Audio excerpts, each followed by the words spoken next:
Welcome back to Dirt Nap TV. So, as always, because him and I claim to be elk hunters, we're going to do an elk episode. Of course.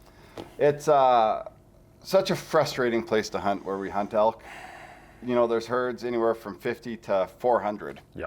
And no matter how good of an elk hunter you are or caller, it is always difficult in this area to pull in the cows. It is. So this episode that you're about to see here, it's a long season. How many days did we put in? Every day, 90 straight? Pretty much 90 days straight. And there comes a time in the elk season when you're not getting anything with your bow, switching over to a muzzle loader when you have a draw. It's so fun. So you'll see a new face on this one. We call him Uncle Kev. Uncle Kev. It's just a fun episode. Stick around. Not his real hair. Not his real hair. Or teeth.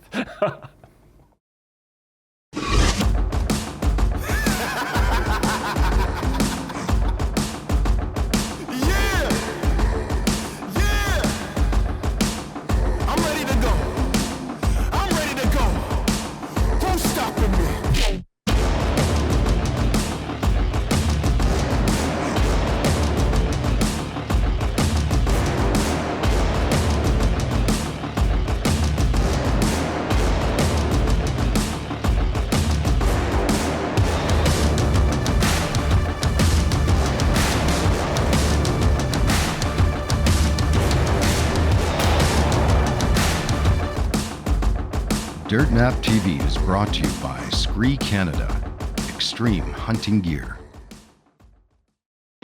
Dirt Nap TV is brought to you by these fine sponsors: Tooth of the Arrow Broadheads, Victory Archery, Telson, built for the bold, Grizz Targets, Archery World, Alberta's premier archery destination. All right, well, made it to the blind, got set up, and these bulls are screaming. September 3rd. I think they're a lot more excited than the cows are. They're about 250 yards this way. I haven't heard a single cow chirp, and I don't know what I want to do. Oh, and now we have a cow chirping. Oh, we'll give them a few calls and see what happens. My eyes are on a swivel. This part happens fast if they're ready to rock, so stick around, let's see what happens.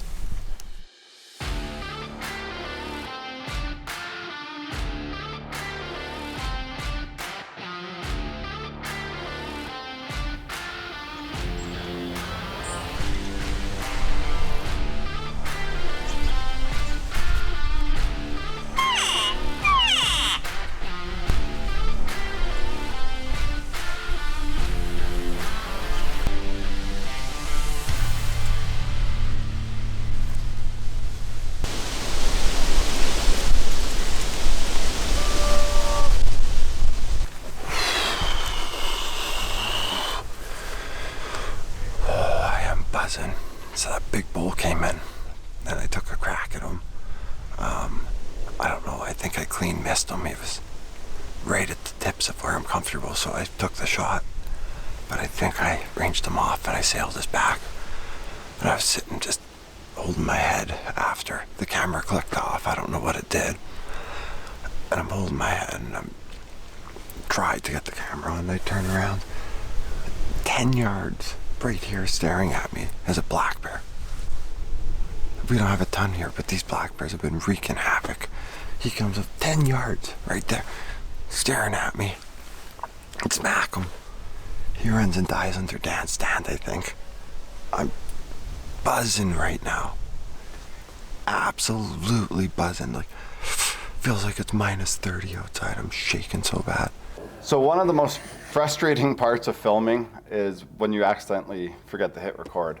So this bull that you've seen come in is probably one of the biggest ones in that bow zone. He was our shooter bull. Yeah, and watching him, and I took a shot like we said, and I think it was an 80-yard shot, which we practice day in, day out, like we are shooting at 80, 100 arrows a day type of thing.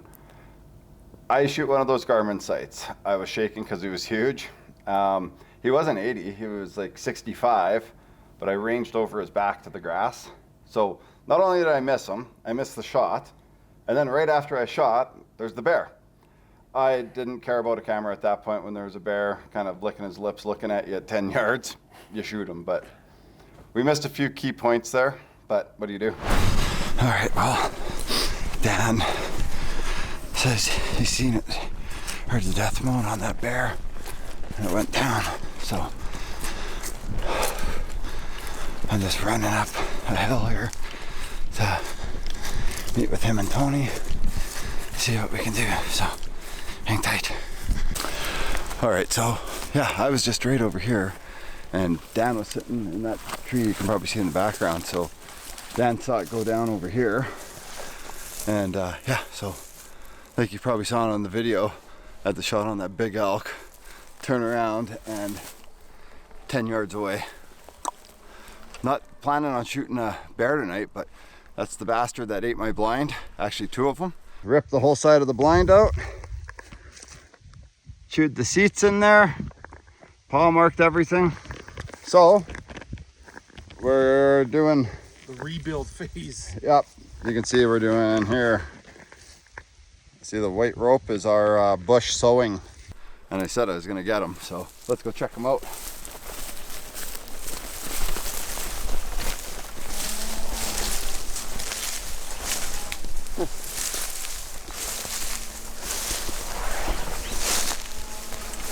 He ain't the biggest bear in the world, but he ate my blind. Woo! Nice. Yes!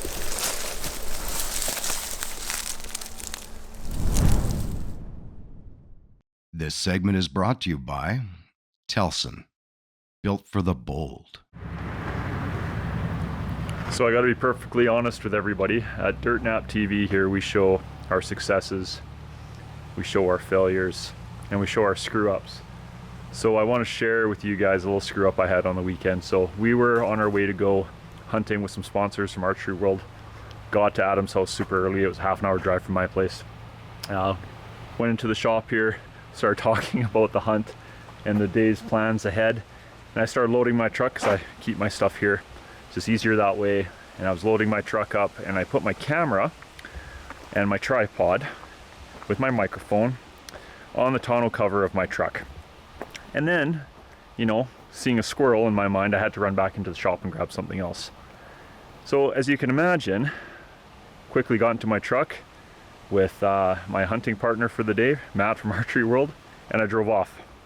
And unfortunately, I did not put my camera in my truck. I left it on my tonneau cover. So this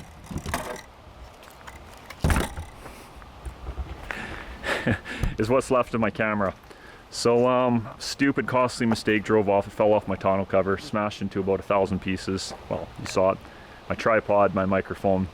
It was an expensive day for me, but just so you know, everybody learns, look around your truck, do a walk around. At work, we do a 360-degree walk around for all of our staff.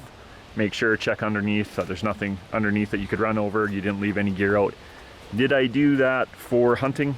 Nope, I was in a rush. I wasn't thinking, and it was a bit of a costly mistake. So yeah, just take a little tip from me on that.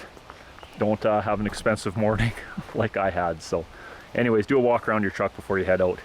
I've heard of guys losing bows off the back of their truck. It's heartbreaking. So yeah, take a lesson from me. There's my safety moment for the day. So we're just weighing our percentages of success tonight. I'm saying 0.5. I'm saying 0. 0. The wind is terrible. Keeps moving around. There's so many elk on this hill right now. I think what we're gonna do is we're gonna pick a spot. We're gonna sit. We're probably not gonna call until the last half hour. Yeah, just depends on if they start moving. Yeah. Maybe, but Yeah. we'll act like an elk. We'll act like an elk. So let's show everybody what we're looking at here.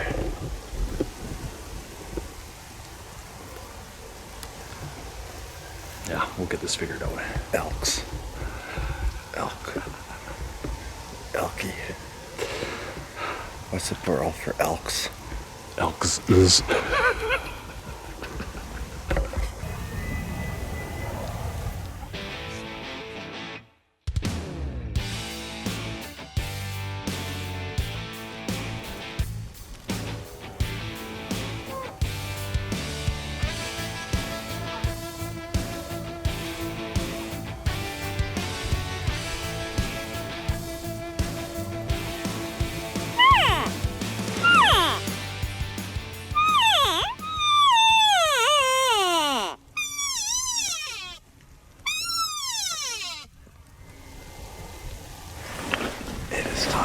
to unleash. What time is it? Oh, what's happening here? The harness. Dun, dun, dun, dun. Harness time, yeah. It doesn't come out until it's time. How many calls do you have there? All of them. And now we cycle through to find which one we like. It's like if you were a wrestler, that'd be his belt.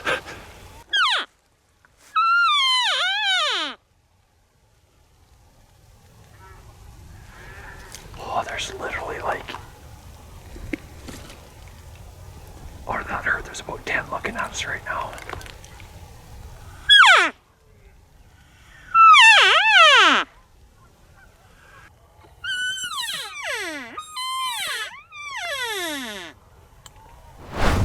So, what the hell happened here tonight?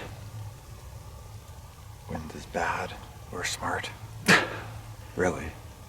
We could have attempted to make a play, and if we got winded, we were done for the week. So we set up, what, 800 yards away? Yep. And they didn't think we were sexy enough. Oh, you. But Thank you. yes. It's at the point in the rut where calling them in is getting harder and harder. Big herds of elk, so hard to pull in. So Adam and I were sitting on a hill, it's windy. We always say stupid things like, we're not gonna call till the last half hour, until the elk just start going crazy, cow chirping, bugling. You saw a bull with a cow, that was pretty amazing footage to get. But things change, so we start calling, and we could have went in, we could have made a play, it was open, we could have belly crawled a long ways. The thing about these bow zone elk is once you blow them out, they're gone for a week, 2 weeks. They Like don't come clockwork, back, yep. gone. So we stood back, we watched, we wondered, we waited, nothing happened. Yeah. Anytime we say we're not going to call till the last half hour, We call like crazy. 0% of the time do we do that. So It's like an orchestra. we just lie. Anyways, we learned a lot tonight. What did we learn? We learned that it's smart not running at them. We can blow them out. What have you been singing to me all night? With arms wide open, That probably has something to do with it. welcome to this place. I'll show you everything. This is ridiculous.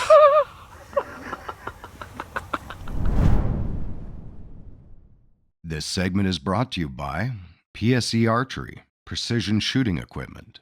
All right, well, we are set up. There's a herd of about 50 elk just over this hill. We never see elk here. It's normally a deer field, but obviously they've been pressured. This is less than ideal. The wind isn't great.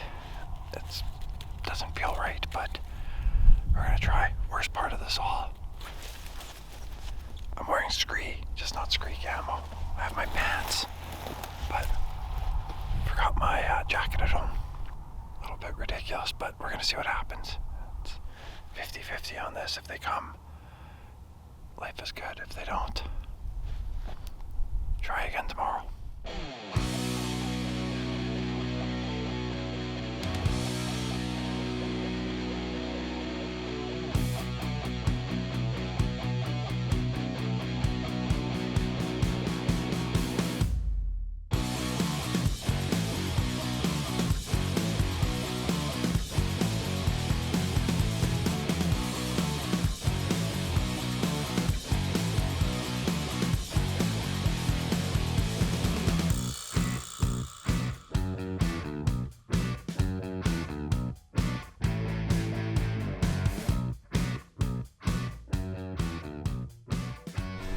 This is just lit up.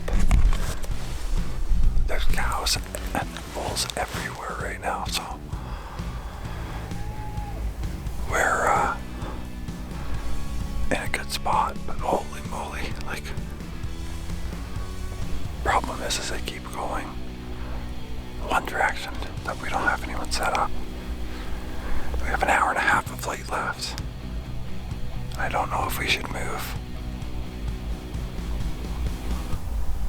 This might be the night.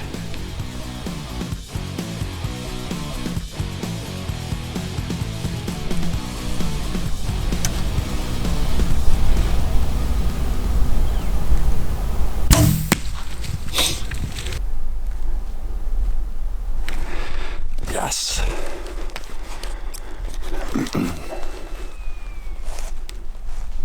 All right, now we gotta figure out what the hell to do.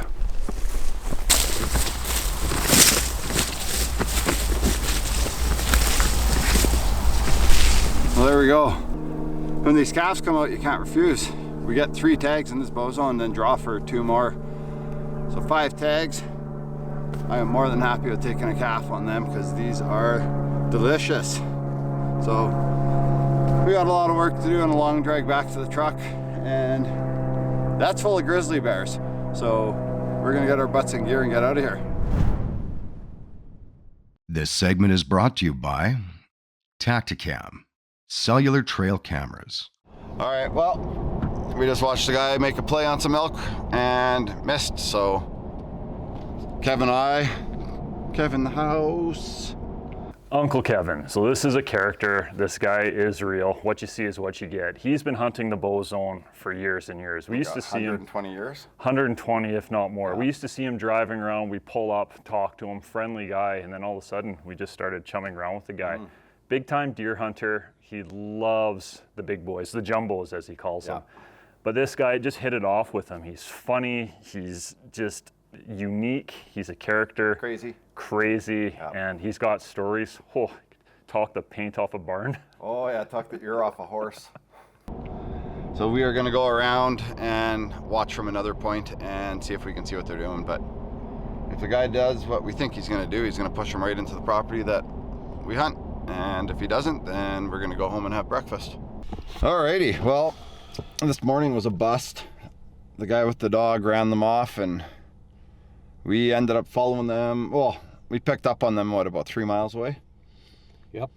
So they ended up on a piece of land that I hadn't hunted for years and years and years, and went up there and talked to the old farmer that I haven't talked to in 100 million years, and they gave us 1-day access in here. So we kind of drove up a road to see, and they didn't like that at all. The elk thought that was a pretty bad idea, so we left, and we were parked about a mile away right now, and we're watching from a mile away. All these elk have to do is cross a fence. They're bedded on the fence, and they got, I don't know, 50 yards they have to move, and then we come back up to where we were, and we got maybe a 200-yard walk, and they're gonna come right through a funnel. So we're watching right now. It's a tricky play here, but Worth a try. yep, it's we got an hour and 10 minutes of light left. We're out of coffee, so but we'll see. It's either gonna happen or it's not. The last 15-20 minutes of light is when they're gonna move, and there's 2 ways they can go: right to where we need them, or right where we don't want them. Figure out how to get rid of it.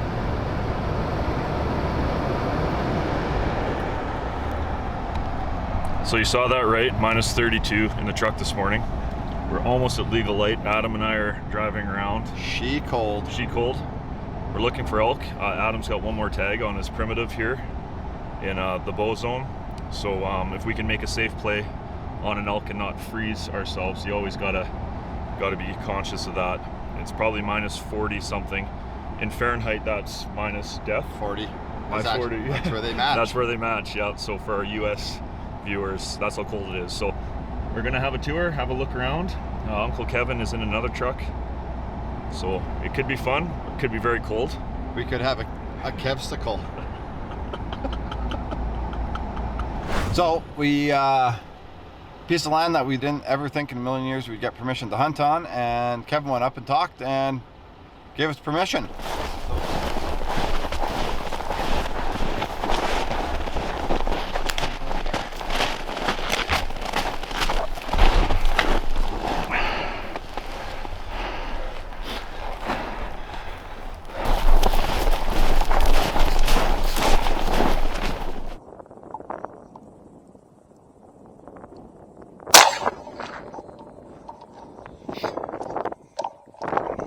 Well, as you see, look who it is. Uncle Kev. 250-yard shot. What do we got, Kev? Go up and check her out.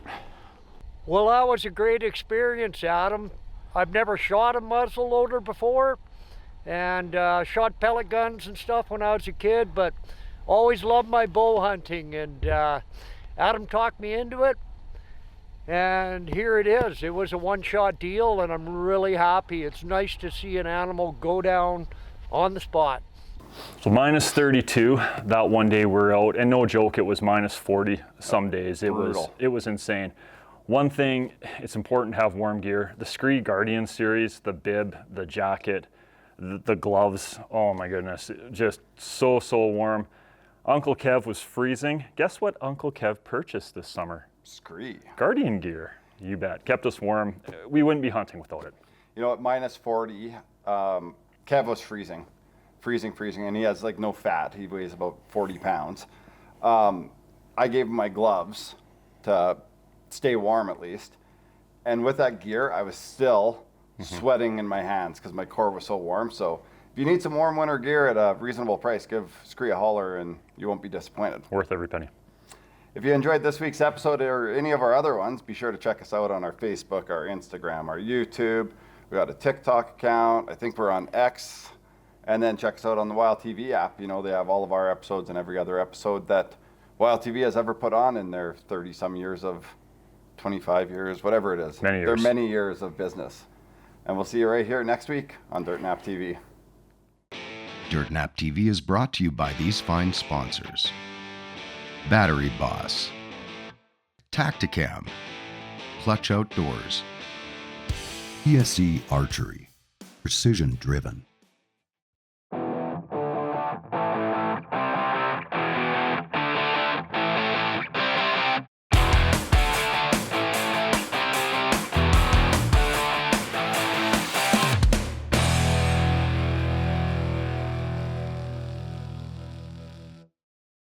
Hello YouTube friends. Hey, we got a favor to ask of you. Before you continue with this video, if you could give us a like and a subscribe, follow along, you know, get all the updates. We'll be uploading videos quite often. We're trying to do it every week or so now with some of the awesome footage that we have.